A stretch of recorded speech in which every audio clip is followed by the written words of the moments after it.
Phil, dude, welcome to Korea, man. Thanks, Jim. What's going on? Your first time in Korea. Yeah. So last night, Phil hosted the first ever official Korea SparkLabs poker event. And so, Phil, that was an awesome success. So you're coming back every year, right? Well, we'll see. Okay, so let me just give a warning to the audience. This talk has almost nothing to do with poker. So if you want poker tips, unfortunately, Phil is not going to be talking about poker. But he is a New York Times best-selling author. New York Times best-selling author? Yes, dude. Woohoo! All right, take it easy, Phil. But if you want to find out how to play poker, you can read one of his books on how to win in poker. But, oops, let me pull this out because I don't know it by heart. You forgot what you were going to say? No, let me take care Aren't you the CEO of the new SparkLabs SPAC? Yes, but I don't have your poker record Okay, go memorized. ahead. All right, go ahead. Okay, so just let me take care of this. So Phil has won a world record 16 World Series championships. He has more bracelets than anyone in history. He was inducted into the Poker Hall of Fame in 2007. I mean, you have so many wins, so many awards. I can't name them, obviously. Amazing longevity. And many people, including myself, consider you the greatest poker player of all time. Ooh, the greatest poker player of all. That has a nice ring to it. Okay, so I have actually known Phil for 40 years. So before he was the famous Phil Hellmuth. And I've been friends with his brother and his family. So the thing that always surprises me, and everybody here who's had a chance to meet Phil, he is the nicest, sweetest, most generous guy that you'll meet. He's like a teddy bear. So, and I've seen him with his kids. He is so patient, kind. So it always kind of makes me wonder this. You have this reputation of being a poker brat, and kind of a jerk. Like, where does that come from? Or a jerk? You had to bring that up? Poker brat?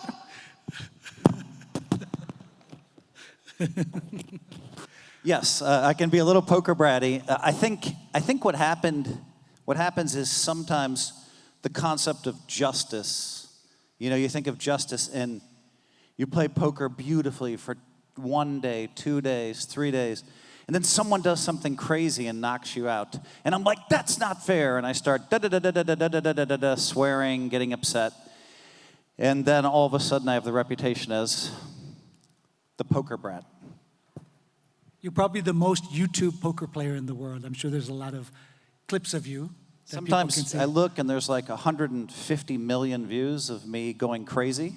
So. But as I've said, so we're not going to talk about poker because I think, yes, Phil is a poker player. He's more than just one of the greatest poker players of all time. He is really somebody, and I think it's very rare in his industry. I think he's actually the only one to his extent. He has transcended poker. He has definitely risen above poker. He's actually an amazing entrepreneur, business person, investor. And I think in TikTok, you're called the billionaire wrangler. On TikTok, I'm called the billionaire wrangler, yeah. What that means is all the billionaires, and I've met many of them, right? So whether it's business, finance, all these billionaires want to hang out with Phil. Famous artists, entertainers, sports, the greatest sports legends in history, they all want to hang out with you. And I'm guessing it's not about, maybe poker, but why? Why do they want to hang out? Fame gets you in the door, but then I think it's authenticity. I always am who I am, and I think that helps a lot. People know what they get. Also, at that level, with a lot of the people I'm hanging out with, we never ask each other for anything, right? They might say, hey, Phil, I'm sending my plane to New York because there's a hurricane coming and I want to get you out. You can't accept. You're like, hey, thank you very much. I'll be all right. I think, Jim, it's a funny question. You asked my wife, Jim and I were in Tokyo before this. He asked my wife, hey, what do you spend your money on? And my wife said startups. That's how I spend my money. So for me, it's been a lot of fun. I've advised 17 companies, mostly early stage companies. Genies, I helped a little bit, but most early stage companies, and it's been a lot of fun for me to help them raise money, to introduce them to people, and then when the time is right, I play poker with a lot of the biggest venture capitalists, VCs in the world. So for me, but it's also strategic vision, right? So for me, it's been fun, and I think now I've invested in 30 startups. So for me, that path is fun. I always say 1 hour a month, but if I can do something that can help the company 10%, and they've given me 2 or 3%, check, check, check. And so that's been fun for me.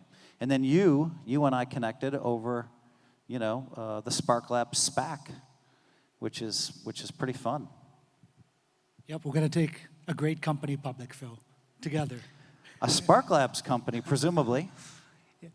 Okay, so you mentioned about the investment, and that was something that I've known you for a long time, right? So I knew, but I think many people would not know that you really are an amazing, prolific startup investor. Startups come to you. Why is that? I mean, why do they come to you versus other people? I've been lucky because some of the early startup CEOs that came to me, and I don't talk to the second in command or the third, I only talk to the CEO, founder, and I think I've helped. I think one of the things when you're a startup is you need to raise money. You're not ready for VCs, right? You need $1 million, you need $500,000, you need a smaller amount.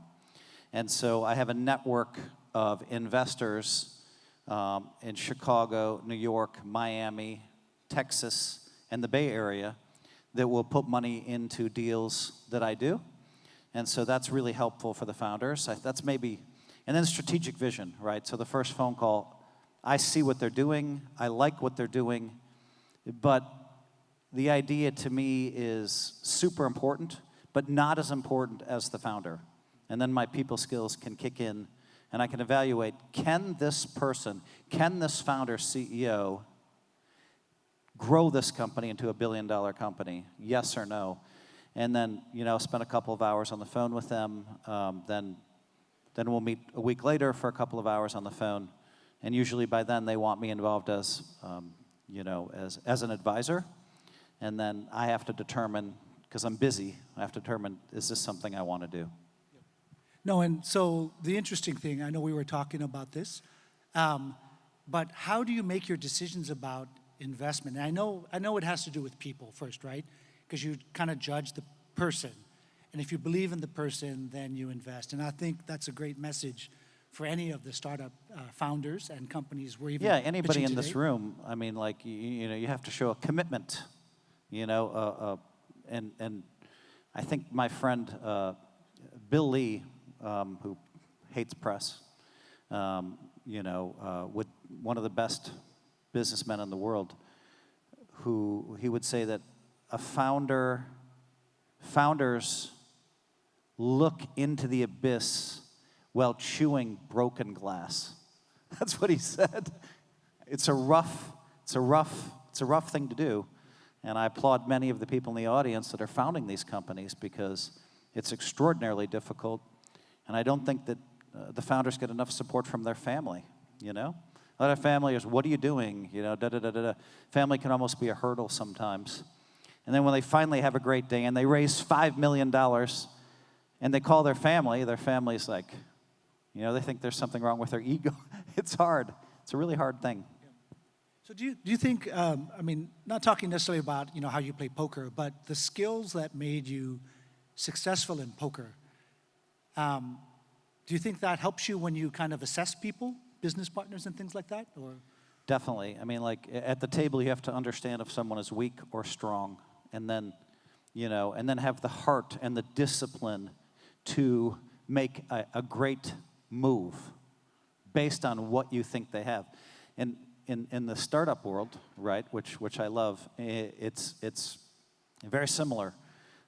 Does this person have the conviction, the knowledge, and then are they capable of maybe making a pivot, right? Can they pivot from this to that? And so that's something you have to evaluate pretty quickly.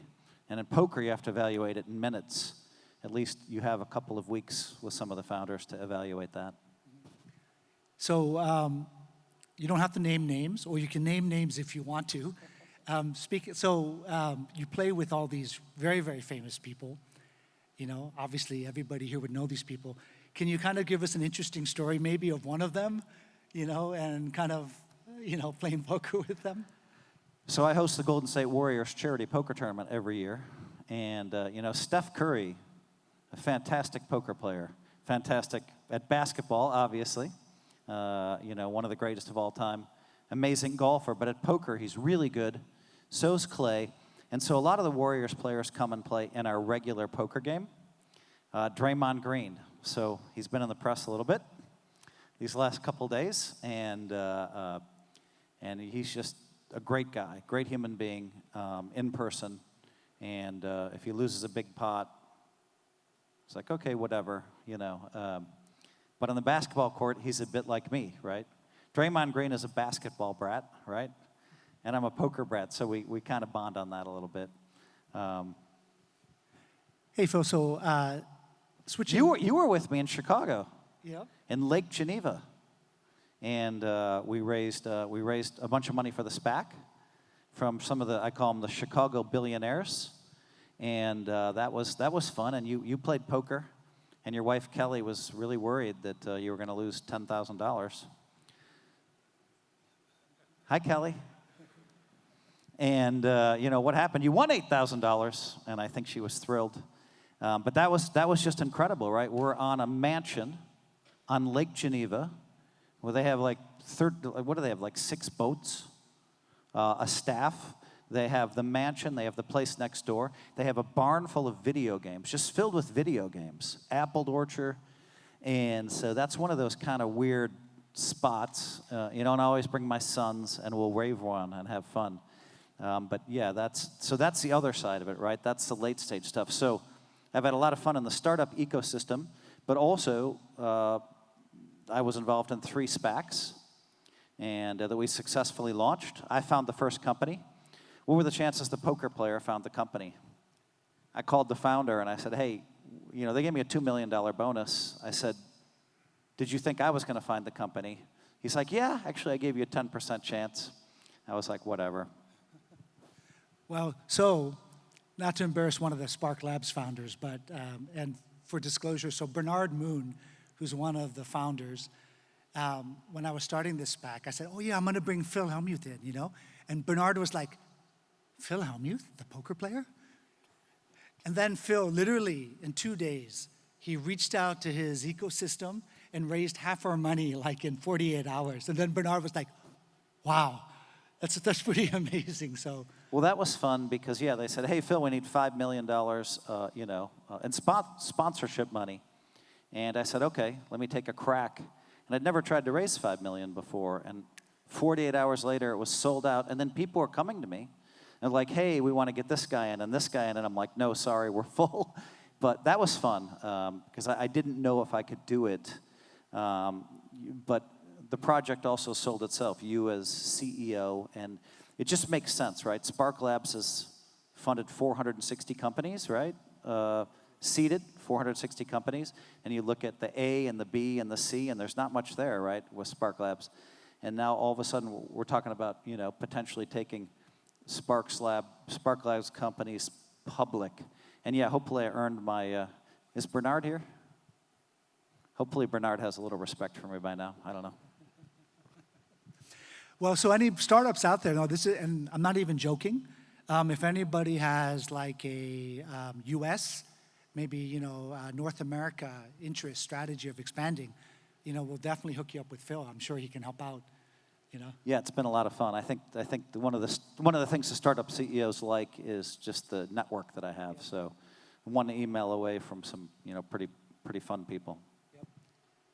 So Phil, I also want to, obviously not just about investing, but as I said, Phil is a New York Times bestselling author. He's written several books.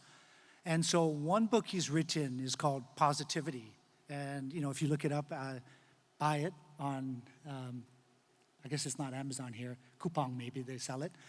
But it's been promoted by Sheryl Sandberg, I know who's a close friend of yours, Draymond Green, but Tony Robbins, who's the famous motivational speaker. Every time he talks, he tells people to buy Phil's book. That was incredible to me because I'm a poker player, right? And I think I can do more. But then I wrote this book, 8 Life Tips, and I called it #Positivity, and I sent it to Tony. And Tony loved it, Sheryl loved it. And then I found out that Tony Robbins is telling people to buy my book in his advanced seminars. And I'm like, I couldn't believe it. I was like, it just made my day. When someone came and they told me that, and I was just like, oh my God. So sometimes we have the mind-blowing stuff happen to us, and we try not to get too egotistical. Honey, sorry if I'm too egotistical right now. I apologize. I love you. Okay, so we don't have time for 8 tips, but maybe you could kind of give an important one. I know one of the precepts in the book is you're always kind of in the right place at the right time. Yeah, Maybe so you could talk to the that. book is Positivity, You're Always in the Right Place at the Right Time, is the subtitle. And so the one that I'll say this one, I like this one. So many of the people in this audience have similar philosophies, and that's that you're always in the right place at the right time. So I give this example of someone at home, and they want to start a sports bar. Okay? And they lay out to their wife and children the 8 perfect reasons for the sports bar. Then they say, Martha, to their wife, Martha, please pass the peas. You know, the green peas? And I got that from Carl Westcott, who's an amazing human being. And that means the idea is done. Next door, the other person says, hey, to his wife and children, I have 8 reasons why the sports bar is going to take off. But he makes one mental note.